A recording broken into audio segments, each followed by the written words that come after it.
Raposo Tavares foi considerado um dos maiores brasileiros pelo seu trabalho de anexação de territórios espanhóis ao Brasil.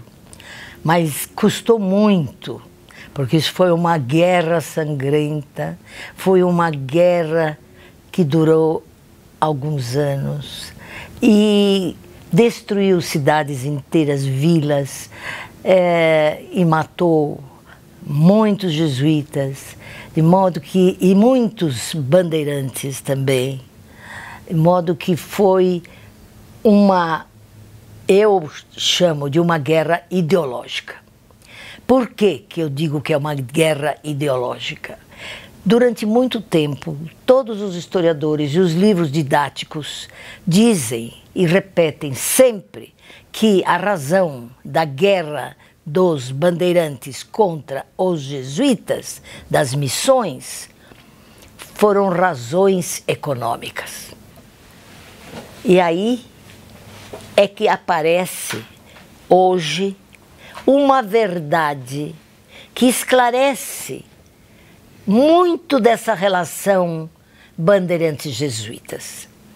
É o seguinte, não se menciona e não se fala e não se dá ênfase ao fato fundamental que esses jesuítas, esses irmãos da Companhia de Jesus, que catequizavam, que eram bons, que queriam o bem das almas, eles eram funcionários da Inquisição de Lima.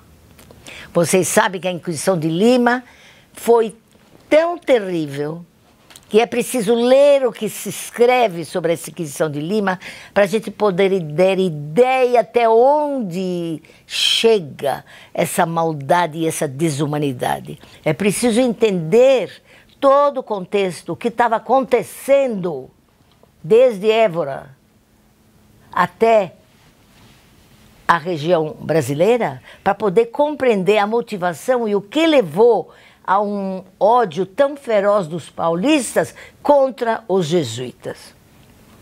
Na realidade, precisamos saber uma coisa importante. Os paulistas bandeirantes, que muitos eram de origem de Évora, tinham sido atingidos nas suas famílias pela Inquisição.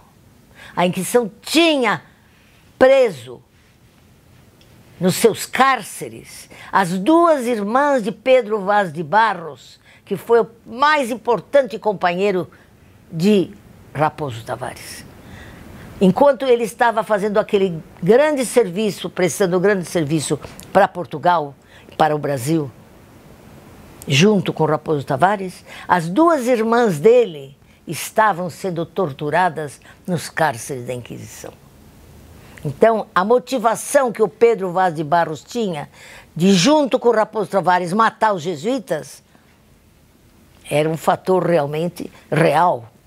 Eles tinham razões para odiar os jesuítas. A Inquisição tinha perseguido as famílias, a Inquisição tinha preso, torturado a madrasta do Antônio Raposo Tavares, que tinha criado ele. A gente não tem provas de que o Raposo Tavares, na casa dele, praticava o judaísmo. Não sabemos nada disso, porque não acontece. Sabemos só que a madrasta dele era judaizante.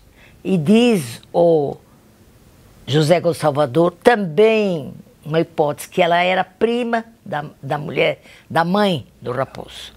Você sabe que a história daquela época é muito cheia de conjecturas, porque muita coisa a gente precisa ainda trabalhar para descobrir, para desvendar. Mas agora a gente sabe que existe alguma coisa de verdade nesse judaísmo dele. Foi quando um padre jesuíta disse a ele: qual é a lei que te dá o direito de matar os índios e destruir-nos dessa maneira? E ele, Raposo, respondeu: a lei que que Deus deu a Moisés. Isto é uma declaração de judaísmo. Então, nós temos que entender bem essa motivação, que não é somente econômica. Se teve algum papel econômico, é possível, porque todos naquela época tinham o interesse de sobreviver e as dificuldades eram grandes aqui no Brasil.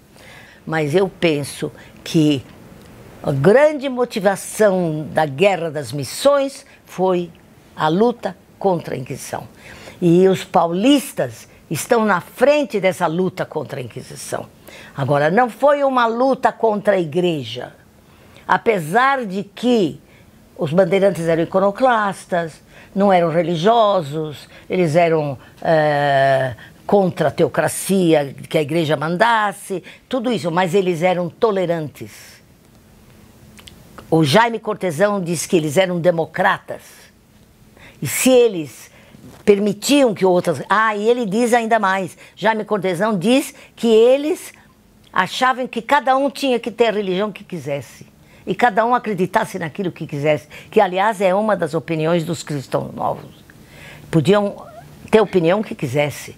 Então, os bandeirantes não eram contra a igreja, eles eram contra a Inquisição. A Inquisição de Lima já estava de olho em todos os bandeirantes. E ela manda o comissário da Inquisição, que é um jesuíta também, Padre Alfaro, para São Paulo para matar Antônio Raposo Tavares. E aí, então, Raposo e os seus companheiros, e inclusive o Pedro Vaz de Barros, mataram o comissário da Inquisição. E, naturalmente, as cartas que foram para Felipe IV foram assim bombásticas para contar os assassinatos e os horrores que os bandeirantes tinham praticado, quando na realidade a Inquisição queria liquidar com os bandeirantes. Existem várias lacunas e vários episódios misteriosos na vida de Raposo Tavares, que nós não temos resposta até hoje. O desaparecimento dele durante 6 anos, e uma muito importante, quando ele fez essa grande travessia do Brasil, contribuindo de uma maneira extraordinária para o conhecimento dos limites do território brasileiro. Os companheiros dele, os amigos que foram com ele, foram todos recompensados, porque foi uma obra tão importante para Portugal que os poderosos recompensaram a todos aqueles que ajudaram. E nós sabemos, o Jaime Cortesão conta como é que foram recompensados. E a única pessoa que não recebeu nada e houve um silêncio absoluto em torno dele foi Raposo Tavares. Como se explica uma coisa dessa? O autor da bandeira, o principal da bandeira, o herói da bandeira, não recebe nada? E nem se fala nele? Eu não cheguei a uma conclusão. Daí a única que eu cheguei, a Inquisição estava no auge, a Inquisição não conseguiu pegá-lo. Ela estava na mira dele e não conseguiu porque mudou o governo. Ela estava com ódio dele, porque a Inquisição tinha ódio, porque ela estava comunada com a Inquisição de Lima. Né? Ela mandava muito, ela tinha representante de tudo.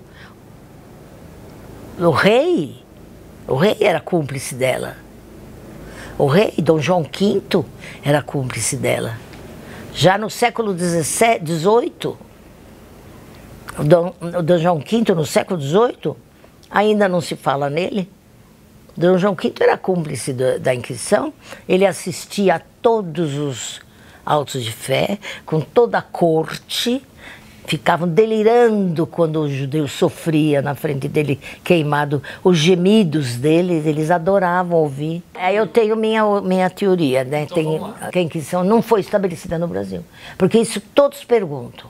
Ninguém sabe por que a Inquisição não foi estabelecida. Primeiro, tinha o maior número de marranos e judaizantes. Segundo, eram já ricos por causa do açúcar, depois na época do ouro. Tinha dinheiro para confiscar. Tem uma carta do inquisidor para o rei dizendo: precisa pôr a Inquisição aqui, porque aqui vai dar muito dinheiro, porque tem judeu muito rico, senhores de engenho. E senhor de engenho era rico mesmo. Tem senhor de engenho com 7, 8 engenhos de açúcar. Monopolizavam todo o açúcar que ia lá para Portugal, vinha do Brasil, entende? Então, ia muita notícia de que o Brasil tinha muito dinheiro e pro rei mandar já e nomear o inquisidor. Quem nomeava o inquisidor era o rei. Por isso que a Inquisição pertencia ao rei. Quem ele nomeia é que manda. Então, mandam pedir, perguntar por que não tem Inquisição no Brasil. Todo mundo pergunta. Aí, então, o inquisidor manda dizer: ponha já uma Inquisição aqui, um tribunal, porque aqui vai dar muito dinheiro de si, o senhor não precisa gastar mais nada da coroa. Quem mandava no Brasil no século XVII era a Câmara. Não era o rei, hein? O rei de Portugal não mandava nada. A Câmara, o Senado, né? Da Câmara. É esse que mandava. Ele abria a rua, ele punha o preço na carne, ele punha o preço do açúcar, ele impunha as leis dos comerciantes que vinham buscar o açúcar. Tudo era Câmara. Tudo era Câmara. Câmara era fortíssima. Quem mandava aqui não era o rei, era a Câmara.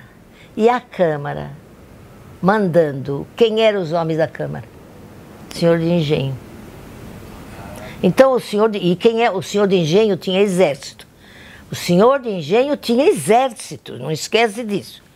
Então, a força que mandava aqui era o senhor de engenho e a Câmara, porque era a mesma pessoa. Eles não deixaram entrar a Inquisição. Eles. Entendeu? A minha tese. E não deixaram entrar a Inquisição, por isso a Inquisição não entrou aqui. E por isso que no século XVII a Inquisição mata os brasileiros, leva embora para lá, só homens de ida e vinda, comerciantes, negociantes, e nenhum senhor de engenho é preso. Século XVIII, só senhor de engenho são presos. Por quê? Porque século XVIII a Câmara não manda mais nada. O rei mandou vice-rei, o rei mandou vice-rei do Brasil, Marquês de Lavradio, veio para cá, rei, e o rei, vice-rei, tinha direito de vida ou morte de todo cidadão. Podia matar quem ele quisesse. Entendeu bem? Então, quando ele veio para cá, o vice-rei, a Câmara não mandava mais nada, prende à vontade, entendeu? Por que no século XVIII prende e no século XVII não prende o senhor de engenho? E a Inquisição não foi estabelecida no século XVII por causa disso. Mas o maior número de prisioneiros brasileiros que a Inquisição matou foi no XVIII. Pegava aqui e levava tudo embora. Aí ela também não estabeleceu o tribunal no Brasil, mas ela levava tudo, levou tudo. E o dinheiro ia para lá. Nós sabemos que a Inquisição não tinha nenhuma fonte de entrada. A Inquisição não tinha dinheiro. A Inquisição vivia do confisco. Se ela não matava, ela não tinha dinheiro para pagar os milhares de funcionários, porque era a maior burocracia do país. A maior burocracia de Portugal era a Inquisição. E com o que ela ia pagar? Ela tinha que confiscar. E ela tinha que matar. E se não tinha judaizantes, ela tinha que inventar. E, aliás, no meu livro, Cristãos Novos da Bahia, eu tenho uma passagem em que um réu que saiu da Inquisição, ele pergunta pro inquisidor: mas depois que vocês matarem todos os cristãos novos, o que vocês vão fazer? E o inquisidor respondeu: nós vamos logo transformar os velhos em novos.